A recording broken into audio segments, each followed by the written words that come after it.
আমারে তুমি তোমার অন্ধকার কারাগারে বন্দি করে রাখছো। তুমি জানো আমার অন্ধকারে থাকতে খুব কষ্ট হয়।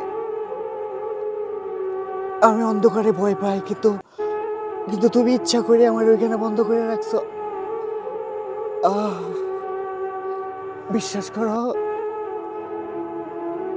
তোমার দেওয়া দুঃখগুলো এই কারাগারের ভিতরে আ- আমি সইতে পারি না। তুমি আমারে তোমার ভালোবাসা দিয়া, তোমার ভালোবাসা দিয়ে এই অন্ধকার কারাগার থেকে মুক্ত করো। আমি আমি এই অন্ধকার কারাগারে তোমার ছাড়া থাকতে পারবো না। আমারে আমারে তুমি তোমার বুকের সাথে জড়ায় ধরো। আমার ভালোবাসা দিয়ে তোমার বুকের সাথে জড়ায় না।